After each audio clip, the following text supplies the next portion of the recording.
So good afternoon, everybody. Welcome to another Heidelberg Joint Astronomical Colloquium, and we're moving out into the regime of theory or simulations today to understand how maybe our galaxy formed, and to tell you all about it, we're glad to welcome Florent Renaud. I will just pass over to his host, Geneviève Parmentier, who will introduce. Thank you very much, Richard. So, dear all, this is my great pleasure to introduce Dr. Florent Renaud to you. Florent obtained a joint PhD degree from the universities of Strasbourg in France and Vienna in Austria. The PhD advisor of one side in Vienna is actually in the audience, and the topic was the dynamics of the tidal fields and formation of star clusters in galaxy merger. He then embarked on a sequence of postdocs, being successively a postdoctoral fellow at the Saclay Department of Astrophysics in Paris, in France, and then at the University of Surrey and in the south of England. 2017, he moved to Lund Observatory, where he secured his habilitation a year ago. 2021, Florent also got vice president of an IAU commission, the one, of course, about star clusters across cosmic time and space. He is also a fellow at the Institute for Advanced Studies at the University of Strasbourg. So during all these years, Florent has sharpened his knowledge about galaxy formation and evolution, star formation, and star clusters in between, his favorite tools being hydrodynamics and ongoing simulations. So today, Florent will give us the great information about how to grow a galactic disk, and one, not two. So Florent, thank you very much for being with us today, and we very much look forward to your talk. Thank you very much for this very kind introduction and for your kind invitation. It's a pleasure to be back to Heidelberg after small years of interruptions. So thanks for coming. I'm going to show you a collection of results from the last years we've been working on.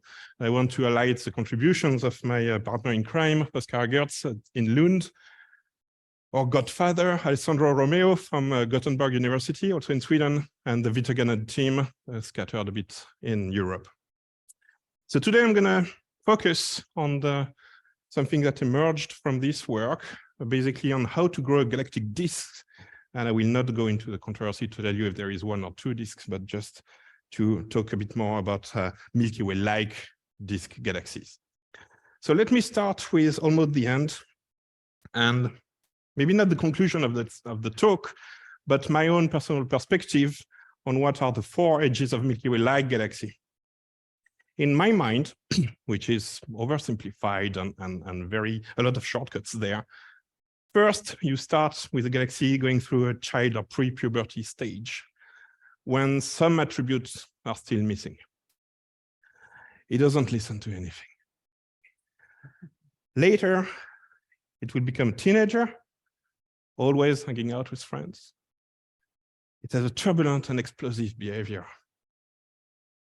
up to the point when our dear galaxy becomes an adult, calms down after getting married, and I must say, entering a boring routine, nothing crazy anymore, up to the point when it tries to be cool, but clearly doesn't have the energy anymore.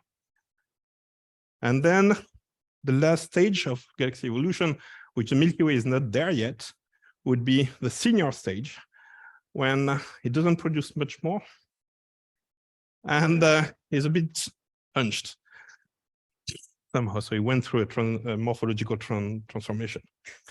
So I would argue that the Milky Way-like galaxies are there in the boring stage. So how do we get there? In this talk, I'm going to try to show what we found, what would be these different phases, what are the transitions between these phases from different perspectives.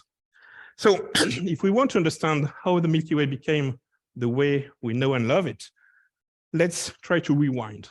What the Milky Way, present the Milky Way, if you are a bit lost, you are here. What was the Milky Way like 10 billion years ago, say redshift 1, maybe redshift 2. So let's rewind. I'm doing simulations, so I'm going to use a state-of-the-art software to guess what the Milky Way was like. So I know from school that young galaxies, they have younger stars, so they appear bluer. I make the Milky Way bluer. And I know that they grow with time. So before it was smaller, I make it smaller. And I know that at this point, I have to compare with observations to a real thing. And for this, I need to degrade the resolution to something which would match more or less what modern instruments can detect at redshift 1. So I degrade resolution. And here you go. This is the Milky Way at redshift 1. Thank you very much. Do you have any questions? No, of course not. Not so fast, not so fast. This doesn't work. Because galaxies at redshift 1, 2, maybe 3, this is what they look like. So in terms of colors, I'm not too far. In terms of size, I'm doing pretty good. In terms of structures and morphology, it's a catastrophe. Because I assumed, doing this stupid experiment, that the present-day morphology of the Milky Way has been the same during all its life. And clearly, it's not the case. Because if we look at these galaxies at redshift 1 or 2, we see their morphology are dominated by massive clumps. They shine in UV, so they are made of young stars, and they don't have at all these spirals and bar structures that we expect. So let's talk about these clumpy galaxies, clumpy disks. A lot of work has been done in the last decades about them. And we think now that most of these galaxies at redshift around 1 and a bit more have huge star-forming clump. And when I mean huge, 10 to the 8, 10 to the 9 solar masses in these young galaxies. So if we take one of these clumps, we find a lot of similarities with other star-forming clumps in the local universe in what I call contemporary disks. So they have a lot of things in common in the sense that they form stars in a secular manner.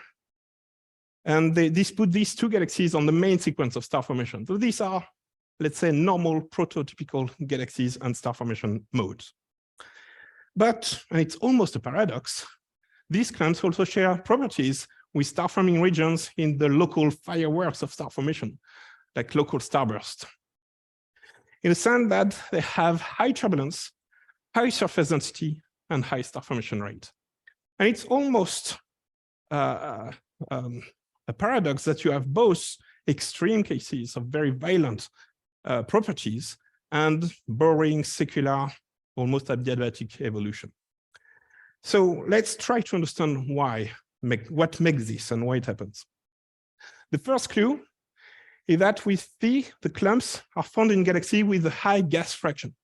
And throughout the talk today, I will define the gas fraction of the mass of gas divided by the baryonic mass, so gas plus stars.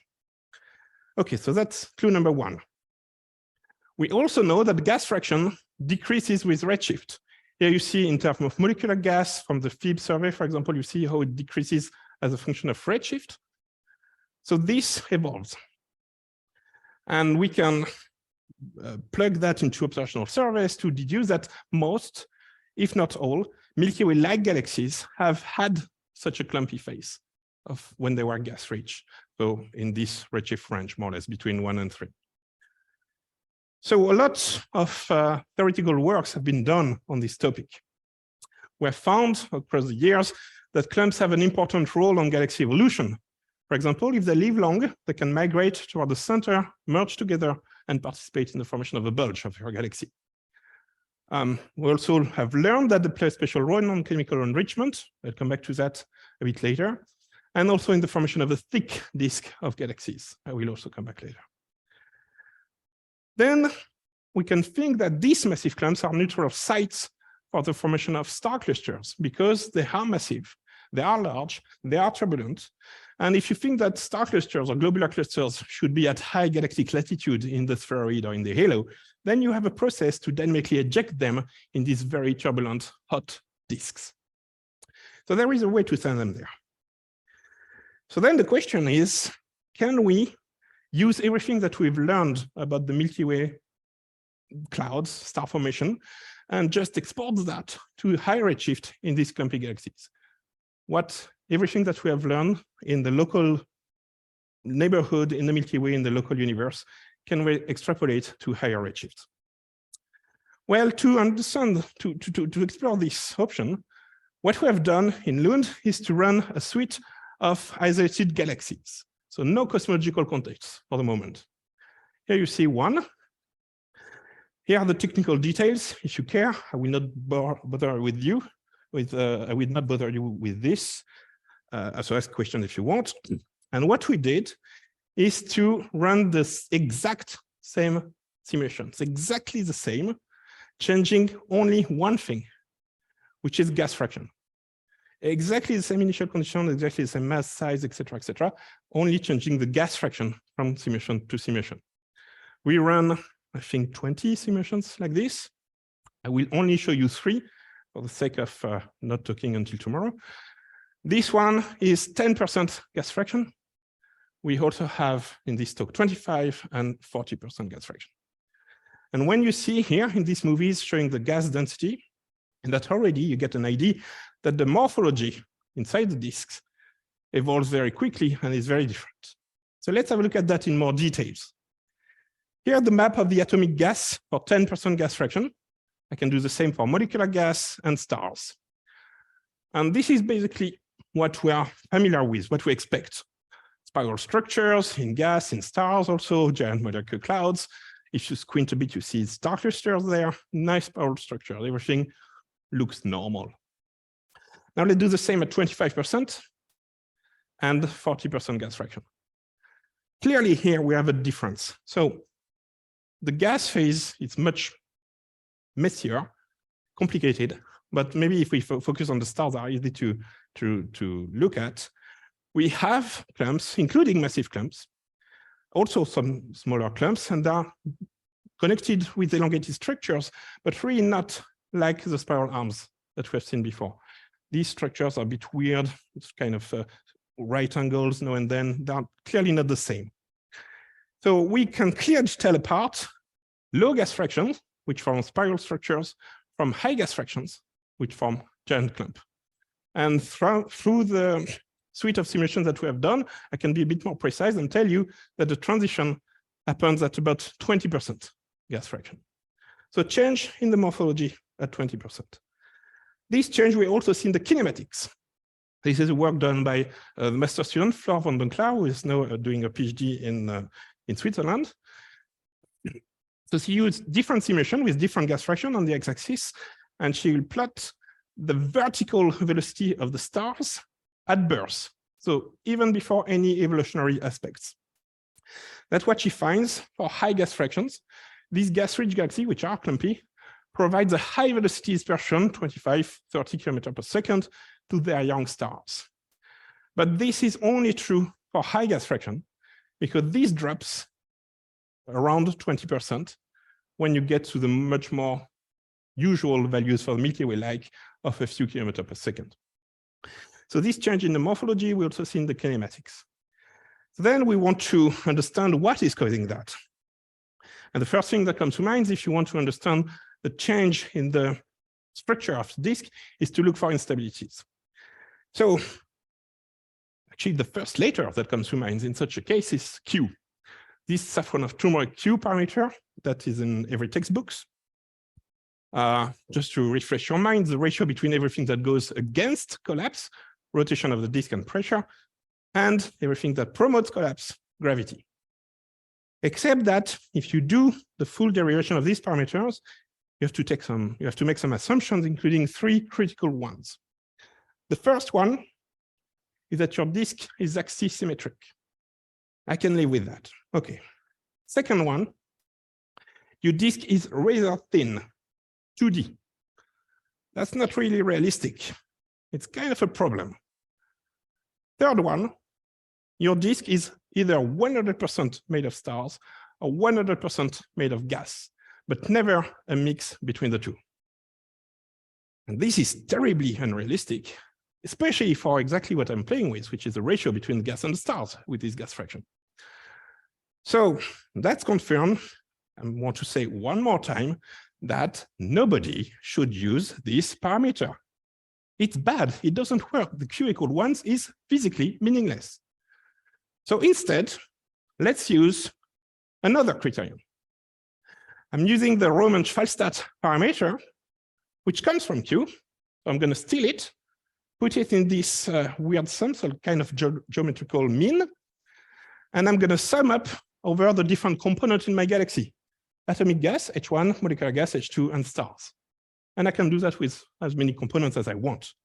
So I compute the Q for each of these parameters, and I weight it with this value W, which tells me shortly how different this component is from the most unstable component, and this factor T, which compensates for the thickness of the disk. Of course, if I distribute my mass on a thick disk, it's not the same effect gravitationally, that everything is rather thin. So here I have a relatively simple parameter that tells me the stability of my disks. I can plug that in my simulation, and this is the maps I get. So the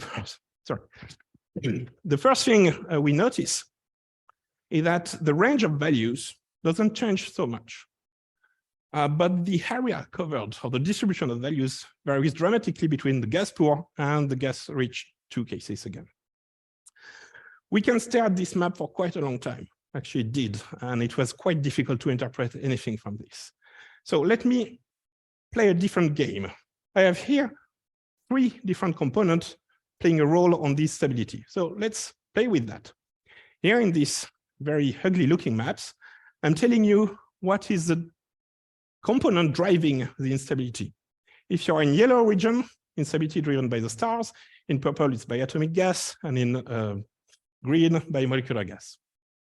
Still quite complicated to interpret. So let me again translate that as a function of gas density. So what I'm showing here is what is the mass fraction of gas, which is in instability driven by the stars in yellow, by the molecular gas in green, and by the atomic gas in purple for each gas densities. That's for 10% gas fraction. It's the same for 25 and 40. Okay, we have a lot of information there. Let me walk you through. Let's focus on these intermediate densities, what is more or less in between the clumps, in between the spiral arms. Here you see that if you go to high gas fraction, the role of the gas reaches 50% or even more cumulatively. So this means that the gas takes the dominant role in the interclump medium. So that's very important, because what is in between the clumps is what is potentially becoming the next clump. So this means that the gaseous phase sets the formation of the clumps. And that's why it's so different at high gas fraction. Now, if we move to highest densities inside the clumps themselves, maybe you will be surprised to see that if you go to higher gas density, you get a lesser role of your gas component. But it actually makes sense, because these clumps are forming stars. So they inject feedback. And what happens is that with feedback injection, you heat up your gas, or you push your gas by injecting momentum. So you stabilize it. So if your gas was driving the instabilities compared to the stars, then feedback doesn't affect the stars. They have a tiny cross section. So you stabilize the gas without changing the stars, and then the stars become the unstable component. So just because of that, the stars dominate within the clump due to the turbulent support from the stellar feedback. All right, so we have clearly different behavior between the clumps, between the interclump medium and the whole galaxy. So we can see this as a function of scale. And this is a power spectrum showing this. If you're not familiar with this concept, what you do is that you take a map of what your galaxy looks like. You do a 2D Fourier transform. And for each scale you can get, you plot the power carried there. Traditionally, you put the large scales on the left, small scales on the right. It comes from wave numbers, whatever. So as usual, we don't trust the extreme right. So we are too close to resolution limits. But then we can look at the rest. And what you see here is that we have a change of the slope of this power spectrum at scales around 100, 200 parsecs here. This is not new. We've seen that in observations, also in other simulations before. It's caused by the transition from 2D to 3D turbulence. What does it mean? If you're at large scale, you don't resolve the thickness of your disk. So your disk is rather thin. So everything that you see is 2D motion of turbulence. Now, if you go to smaller scales to the right, then you start to resolve the thickness and you can capture the 3D motion, not just the 2D, but the 3D motion. So your slope, the structure of your disk is different. So we have seen that before. It's not new. We confirm this with these new simulations. But something new is that the slopes are actually not the same for, again, the two gas rich in black and red and the gas relatively gas poor in blue. So we have a divergence between the three cases. So what we are seeing here is actually the transition between a galactic scale regime of instabilities to a cloud clump scale of regime of instability. And this depends on the gas fraction, as we have seen before. So if you go to this paper, you will see another maybe 10 pages of diagnostics that will fully convince you this is why this is working. I will skip all that and move back to my original questions. Can we extrapolate what we have learned in the local universe to local clouds? Are these massive clouds just scaled up version of local clouds? I'm a bit ashamed to realize that I've shown this slide for almost 3 years now. And during 3 years, as shown as in prep. So it's still, spoiler alert, although I'm really working on that. This time I will finish before summer, I swear. I will manage. So spoiler alert, no, massive clumps are not scale-up version of molecular clouds. I will illustrate that with density profile of clouds. So the center of the clouds on the origin x-axis, and you go away. So I stacked several clouds to get better statistics, and you see again the three different gas fractions. So first, you see that the massive clumps in black or red, they are larger. You see this extends further away toward the right. Okay, I can still do a scaling up version. You don't see on this plot, but they're more turbulent. Okay, I can deal with that. The problem is they have similar central densities. Factor of a few, and it's actually within the overlap, so statistically the same between the three components. So it's not directly just a scale-up version of each other. There is something fundamentally different between these clumps. Why? I will tell you after summer. So this might suggest a different formation mechanism for the massive star clusters in these massive clumps, and maybe the low mass clusters that form in much smaller clumps. Still very hypothetical. I've not talked about substructures in these clumps. We don't fully resolve. So let's not go there yet.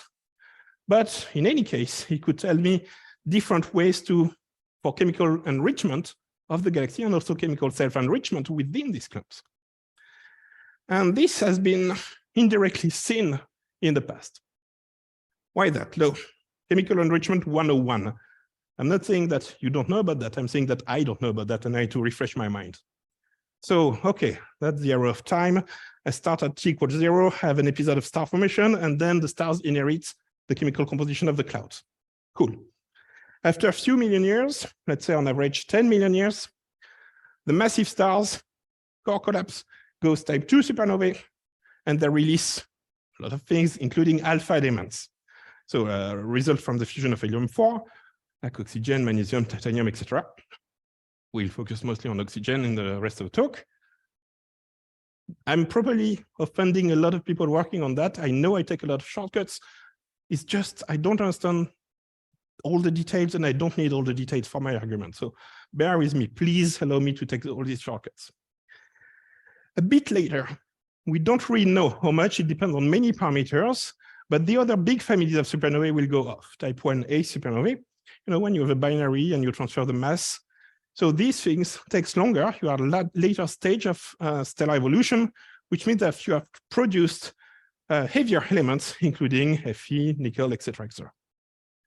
So then this means that when these things goes off and releases elements on the interstellar medium, it's not the same as there.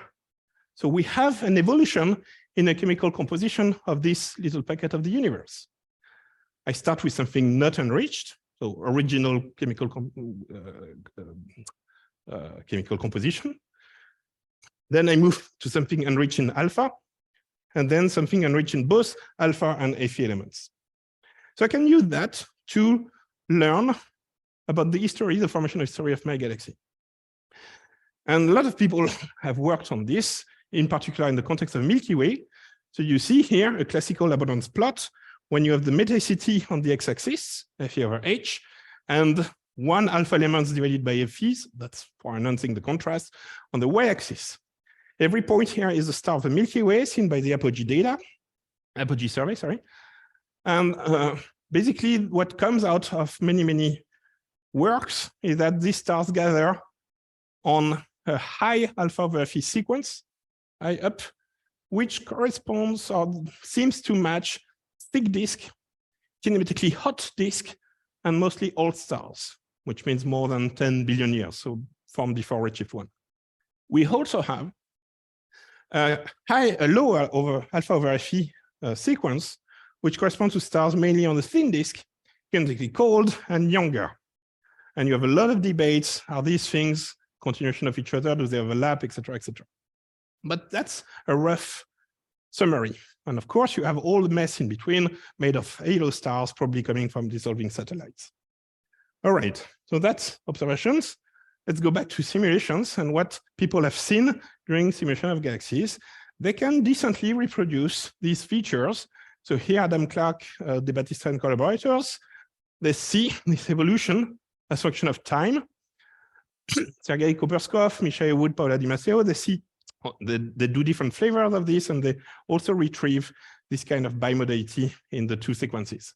And they found that when you have rapid or vigorous star formation in these massive clumps, then you form elements at the high alpha over Fe sequence. And when this stops, then you can move to the low alpha over Fe. And we can tell them that this corresponds to the transition from massive clumps to spirals, right? So this happens at this 20% gas fraction that allows for the transition from disk, so from high to low alpha Fe sequence. So if I want to summarize this first part of the talk, it's compiled in this series of paper. What we have is that through the evolution of Milky Way-like galaxies, the gas plays a less and less important role in disk dynamics.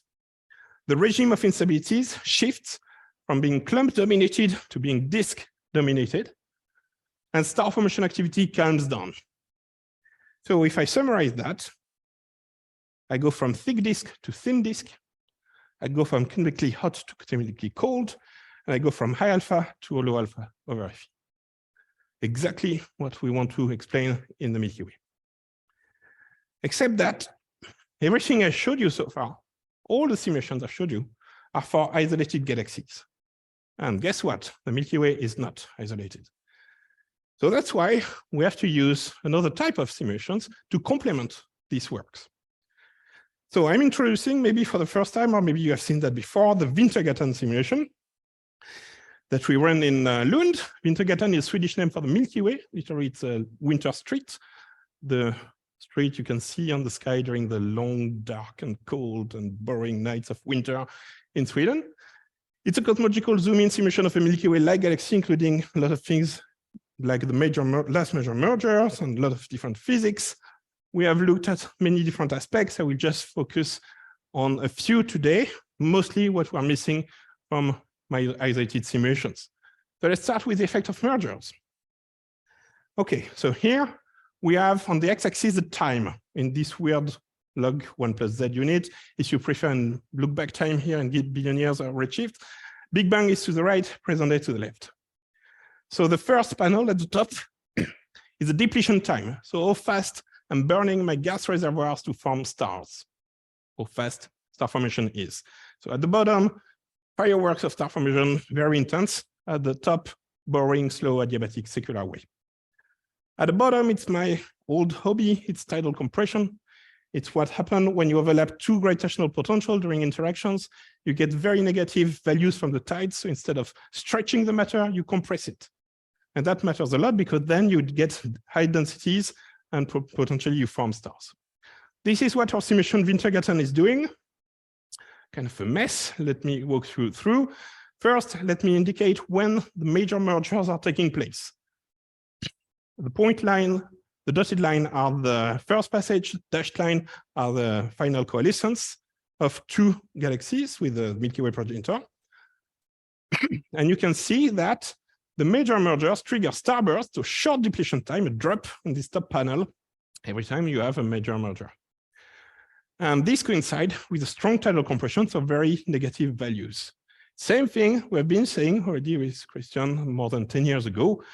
Without cosmological context, when you have compression, you have a starburst when you have interactions. So everything holds for cosmological context. It's good news. Almost.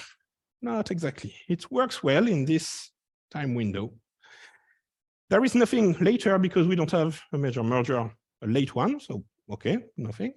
But for the first one, you don't really see big drops in the depletion time. You don't really see big drops in the tidal compression.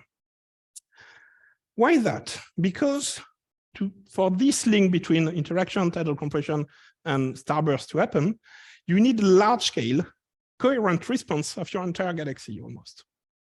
In other words, I want that this packet of gas in the galaxy reacts the same way to the interaction than this packet of gas. So if this goes here, this should go relatively close. I don't want things to go very far apart. Said differently, I need organized motion in my galaxy, which means that I want the disk to be in place if I want that similar packets of gas have a similar response to the stimulus of galaxy interaction. So you don't have that at very high redshift because your disk is not there yet. In other words, if you plot V over sigma, so organized motion versus dispersion, this is not dominated by the rotation early on, therefore no starburst when you have interactions. Let's show this in a different way and see why it matters so much. Why am I telling you all this? Because starbursts mean short timescale for star formation. So I can compare this timescale to other timescales in my galaxies, including the one from stellar evolution and chemical enrichment. If I form stars fast, and typically faster than I enrich in Fe, that means that during my starburst episode, I'm going to form stars with increasing alpha elements from the type 2 supernovae, but Fe remains constant because type 1a supernovae, they take longer, so I've not kicked in yet. So I keep increasing alpha, keep forming stars, and still my Fe has not changed yet. Eventually, it will pick up, but during the starburst episode, it doesn't. So temporarily, I boost the alpha over Fe ratio during a starburst. And this is what we see on this kind of messy plot. So this is the abundance plot for the Winter-Gatton simulation. Every point, so here you see the contours where most of the stars are. Every point is one star formation episode. Not all of them are there for the sake of clarity. And they're color-coded with the depletion time. So black, purple means starburst, intense star formation. Yellow, orangish means boring, slow, secular star formation. Let's start early on. We are at low meticity. Up there, we don't have starburst yet. We have interactions, but the disk is not in place, so interaction doesn't mean starburst. Yellow, orange points. Later on, galaxy evolved, you start to go down this path. Later on, when you have interaction, you trigger a starburst, and you see these little hooks or spikes or spears, which are this high starburst, so short depletion time, boosted alpha over Fe goes up in this axis during interactions. And you can actually count almost the number of interactions that you see. So this is, of course, because this plot is not overcrowded. It's very difficult to see that in real data. But in a simulation, you can do whatever you want. And this is quite showing up very nicely. Later on, no more major mergers after the last one, I would say. It's pretty obvious. So no large-scale stimulus and no large-scale response to the interactions. So you don't see big packets of purple points, which means that after the last major merger, your galaxy is ready to move to the next stage. You have less tidal steering, less large-scale injection of turbulence, less star formation. So you have a low star formation rate, slower star formation, so long depletion time. It's not the same. These two things are not the same. And then you are ready to move to the next stage. So this is actually how it looks like if you play with time. These two panels are showing exactly the same thing. On the left, I just have a tiny time window that I play with. So you see the instantaneous, where stars form in this abundance plot instantaneously. And on the right, I do the same, but I don't erase. So I have the cumulative version. So I had to stare at this while I drink a bit of water. And here you can see what I was talking before about. These little spikes, these little spears, starburst. I will point them out right now. Here you see some sharp structures. And maybe there is something else that your eyes pick up and which puzzled me for quite a while. Look at here, or look at there. You have kind of a evolutionary track of your galaxy going down there with some dispersion, of course. At some point, you ignite a new formation for star formation. Lower metallicity than the bulk of the galaxy. Why is that? Another way to show it is through this plot, metallicity on the y-axis, stellar age on the x-axis. The color coding is where your stars form. In the Milky Way in red, in satellite, and later I created in blue. And we have here the bulk of the galaxy being following these things, but we have this weird feature there at lower metallicity. So we ignite a second formation channel, something like 9 billion years ago. And that actually has been seen in other cosmological simulations too, but they never really discussed it. So I saw that and I said, okay, this is something I have to understand. I want to understand where it's coming from. So I gathered clues. What is this that I have to explain? It has lower metallicity than the rest of the galaxy. Clue number one.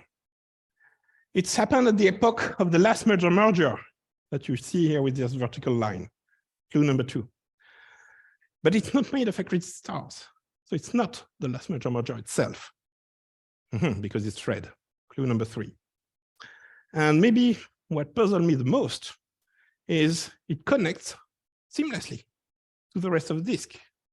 It doesn't stay a separate separation. Later on, so smaller edges, connects with the rest of the galaxy. You don't have a gap anymore. So I scratched my head quite for a long time. And then I took a step back. I say, okay, what does my galaxy look like at this redshift? Gas in blue, stars in yellow to identify the galaxies. We are just before the last major merger. This is Milky Way. You see it like that, almost edge on.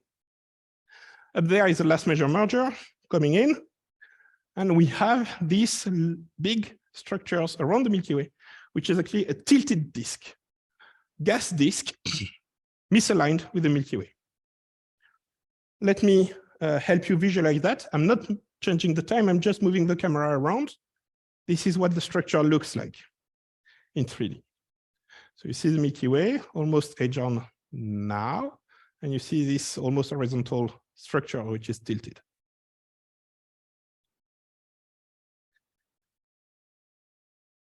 All right, so, okay, that's peculiar. Actually, it's not. We see that in many simulations, but we never really investigate. Let's see it from a different angle. Milky Way here, last major merger, tilted disk. And because we're in cosmological context, we have gas filaments fueling the galaxies. Here we have a flow fueling this tilting disk. Now I'm going to rotate around. Again, the time is not evolving. You see that last major merger has nothing to do with this horizontal flow, which is going around the galaxy and making this tilting disk. It's even more visible when you plot that in terms of metallicity. Right now, enriched galaxies in dark blue, polluted medium in turquoise, and kind of pristine values in yellow from the filaments and the tilted disk. Pristine in quote because there is a little metallicity. It's not zero, but it's much, much lower than the rest. All right, so let me think about that. I have a tilting disk with a much lower metallicity than what I want. It's at the epoch that I need. So it's almost exactly what I want to explain, that I need to explain that, except that it's not forming stars. So I need something to form stars. So once again, Milky Way is here, last major merger is here, a filament connecting the two, which has been polluted by the outflows of these massive galaxies. So these turquoise-ish things in, on the maps. And this pristine flow at much lower metallicity sparrowing in to make the tilted disk of the Milky Way. What happened next is that the last major merger will do its job, like passing near to the Milky Way, first passage, separation, and mergers, like all mergers do. And this is what happened during this interaction. You see the Milky Way here at the top, last major merger. You see its edge on this view at the bottom. And what you see in red are regions where the tidal field is compressive. And I've already told you about that. In these particular regions, when you have an interaction, instead of stretching the gas, you compress the gas. And if you do that enough, then you increase the gas density, as you can see here. We're not in these blue shades, we are in green or even yellow values, so much, much denser gas than without this compression. And because the last major merger is going all around before falling back, because the disk is rotating, you will do that all across this outer tilted disk, and you trigger star formation in this structure. So here you go. You have a structure, part of the Milky Way, so in situ, forming stars at low metallicities. All right, at this point, maybe you say, maybe this works, but it's a very fine tuning of all the configuration and all the parameters. And if you think of it twice, then no, it's not a fine tuning. What you need is one galaxy, the Milky Way, connected by two cosmological filaments. Super easy. Most of the time it's 3. One of these 2 filaments has a last major merger and not the other. Well, you cannot have 2 last major mergers. So that's fine. So then you have one which is more polluted than the other. Perfect. And then when the last major merger comes, you have tidal compression. It happens in all interactions and you form stars. So major merger does literally everything else. And after we published this scenario, people have looked at a large-scale volume simulation when you have many, many galaxies. You can do statistics. And they reported that they were seeing this very commonly in Milky Way-like these galaxies. So it could be actually a generic process, a generic scenario in the formation of these galaxies. What happened next? Here you see the Milky Way edge on, you see the tilted disk there. It's forming stars, so it becomes brighter and brighter. And because these two structures have some mass, they exert torque on each other and they align with time to make these big things. If you look at the same face on, this is what it looks like. You start with a relatively small Milky Way and you end up with a big galaxy. So in terms of size, what you have here as function of redshift, again, big bang to the right, present data at the left, the half mass radius of the gas, you see the evolution, and the epoch of the last major merger, you see this big jump. So now we played with a bit of mock observations. So we make mock filters, I think, for HST bands, but doesn't really matter too much in rest frame, obviously.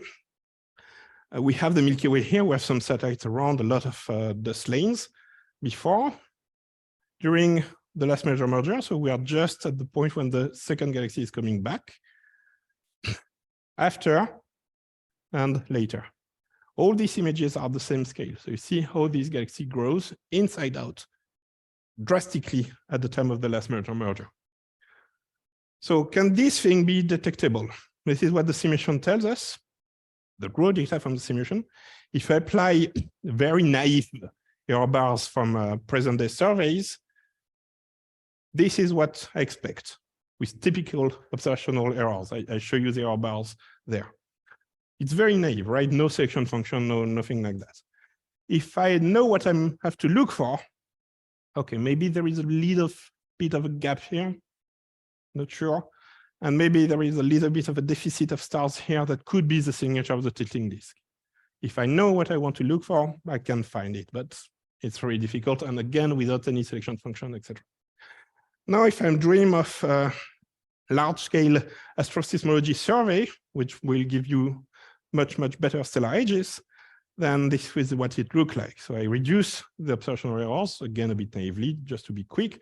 And then I see much more details and many more structures. So on top of testing, if it's this scenario, I could actually give the details in the scenario, the timeline, the intensity of the events, etc., etc. So maybe this could be detectable.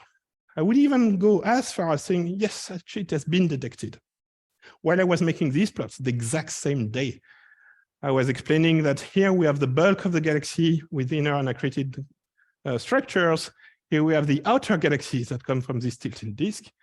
The same day, this paper came out on arXiv from Jo Tyuka, when she showed So she used machine learning on apogee data to get better estimate for the age, and she showed inner disk, outer disk, inner disk, outer disk, qualitatively exactly the same, quantitatively, of course not, because we have uncertainties on chemical yields, etc. But this is very promising that this is actually a signature of our scenario. I'm going to skip radial migration for the sake of time, ask questions if you want, and jump to my conclusions. What I've said today is that the gas fraction rules the intrinsic evolution of disks. The transition from CLUMPS to spirals happens at gas fraction around 20%. This is due to a change in the stability regime. The gas clumps in the gas-rich galaxies are not big versions of local giant molecular clouds. A wet merger is not necessarily a starburst. You need your galactic disk to be in place for this to be true. The starburst ignite a different mode of chemical enrichment, and you see several formation channels active at the same epoch along galaxy evolution. So in the end, at low metallicity, the tilting disk becomes the outer disk by aligning with the inner galaxy. And I stop here. Thank you very much.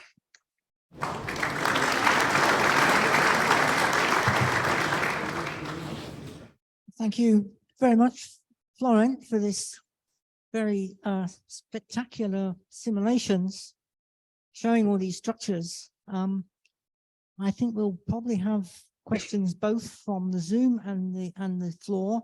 I see the first question already. Thank you very much for your talk. I learned many things that I wanted to learn, and there are still more. Quite a lot, actually. Maybe I have one question about the turbulence in the gas-rich galaxies. Said they are more turbulent. I think you showed numbers of clumps that were going from 5 to 30 kilometers per second. Yes. In terms of velocity dispersion of the gas. Here. And I was wondering at which scales this velocity dispersion is computed. And yeah, because, I guess it can change. And yes. And, okay. All right. So I must confess, I'm not sure Flora and I did the same thing, because that's a different paper. I'm not sure we picked the same scale. What you see on the vertical axis, the vertical error bars or the scatter, or this across the galaxy, I would say this is typically the scale of a clump, so say 1 kiloparsec. If you want the exact method and value, you can find this in the paper. I think it's 1 kiloparsec. Okay, I see nodding going on, so I'll go to the next questioner. Thank you, Florent. That was a really great talk, as usual. Learning a lot of things here. About your tilted plane, do you have any constraints on those clumps in terms of kinematics, star formation histories? Because I have this picture in mind of M31 with this, plane of satellite that is unexplained-ish, and that could be potentially a good way to constrain this formation mechanism. No, no, it's not a plane of satellites. Let me just illustrate this. Right, if you close, so this is basically the entire tilted disk with respect to the size of a Milky Way disk at redshift 1 almost. The plane of satellite would be much, much, much bigger. So it's not the same thing. It's not the same structure. And it has nothing to do with the plane of satellite. Some people also think that it's a polar ring galaxy. It has nothing to do with a polar ring galaxy. It's not the same thing. So we cannot use this to constrain plane of satellites origin of physics. It's not the same. In terms of star formation histories, because all this is triggered by the passage of the last merger, it's rapid star formation, relatively narrow in time. So more or less all these stars have the very similar age, and they have similar chemical composition. What is cool though, is that because they form such a weird structure, they have interesting kinematics. And the way you can detect this is probably through the kinematics, because while this plane is aligned with the main one through torques, you will retain a signature of this weird kinematics that you have.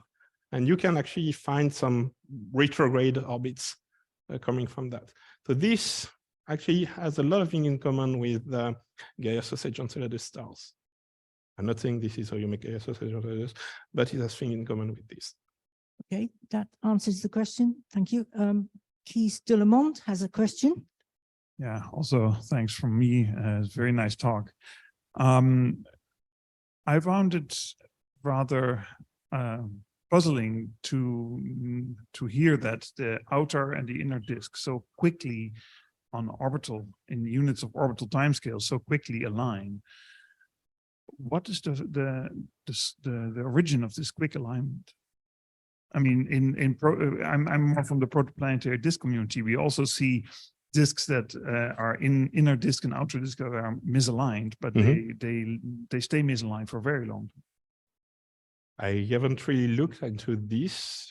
I was not shocked by these timescales myself. So maybe there is a difference between gas disk and stellar disk to start with, because you have different type of friction and viscosity in the two processes. So maybe that's one possible explanation.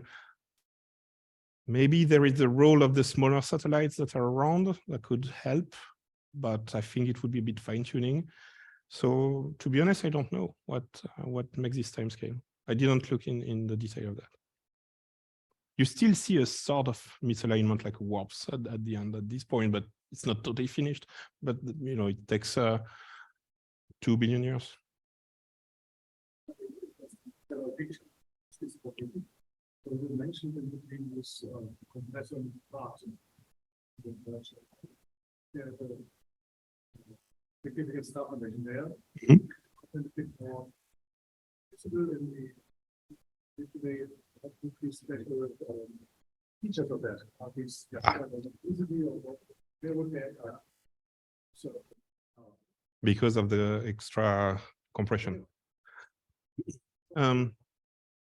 Yes and no. In the term of tilting disk, yes, because you compress when the overlap of the two galaxies is the strongest, so in between the two galaxies, basically. So it's very visible on the tilted disk. But in any interactions, you get compression almost everywhere across a galactic disk, including a galactic center, etc.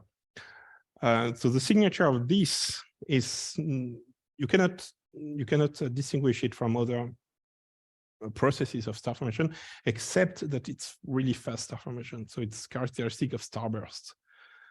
So you get extremely rapid chemical enrichment. You get similar meticities because it's formed out of the same interstellar medium, but you get much faster star formation. So you can start to look at peaks in your star formation arrays, or if rapid announcement of your chemical composition. So this boosted alpha Fe, for example.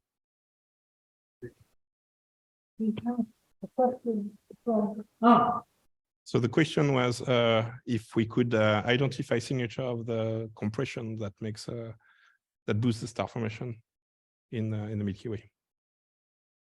And I think you heard the answer. So possibly, but it's complicated. Okay, we got the mic back. Actually, if I may, I would like to ask a question about the first part of the talk before you started with the mergers. You actually were saying that you had a sort of 20% threshold for gas Yes. Mass to total mass at which the clumps were forming. I mean, what is it in the physics of the formation which actually causes that threshold? Can you comment on that? Are there any other questions? That's a very difficult question. We don't know. Other groups also have found 20–30%. There is something happening at 20–30% gas fraction. I don't know why it's 20. I came up with a value because I tested different cases, and it happened to be 20. I don't know why.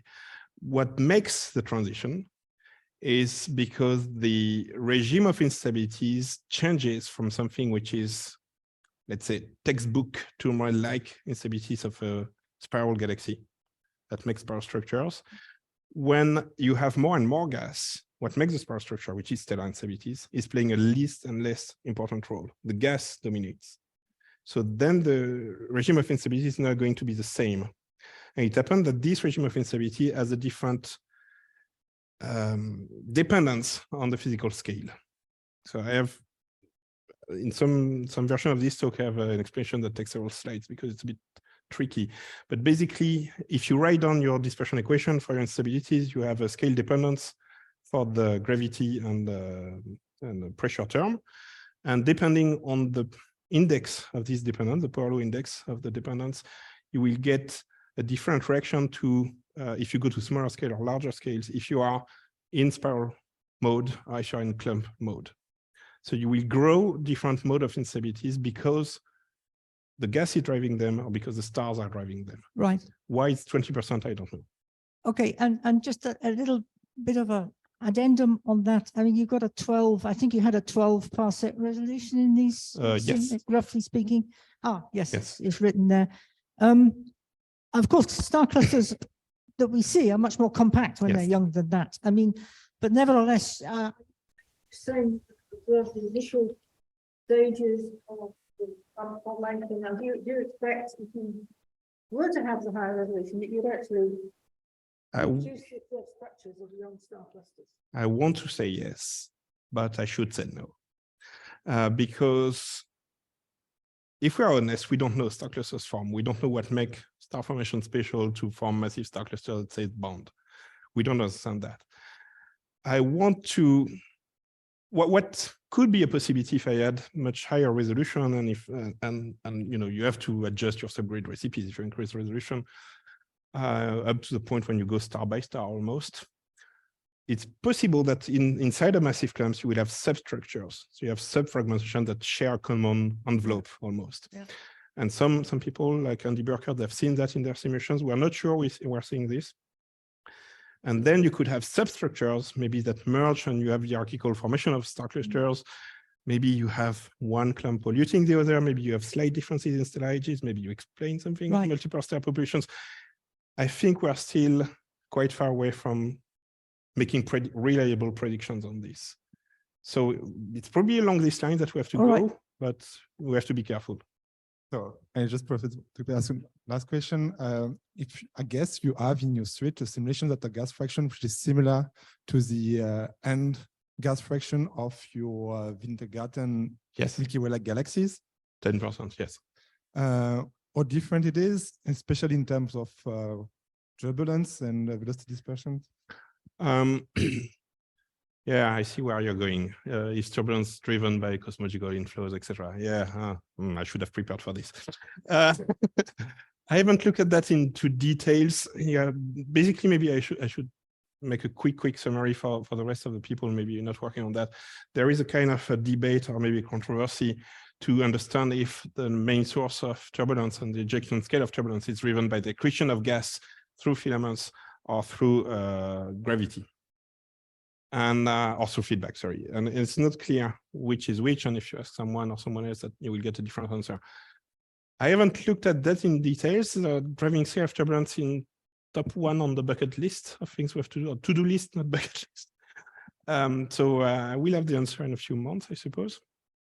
So I don't know in terms of mass, scale, etc., etc. I designed these simulations to look like a present-day Milky Way, so very close to Wintergarten.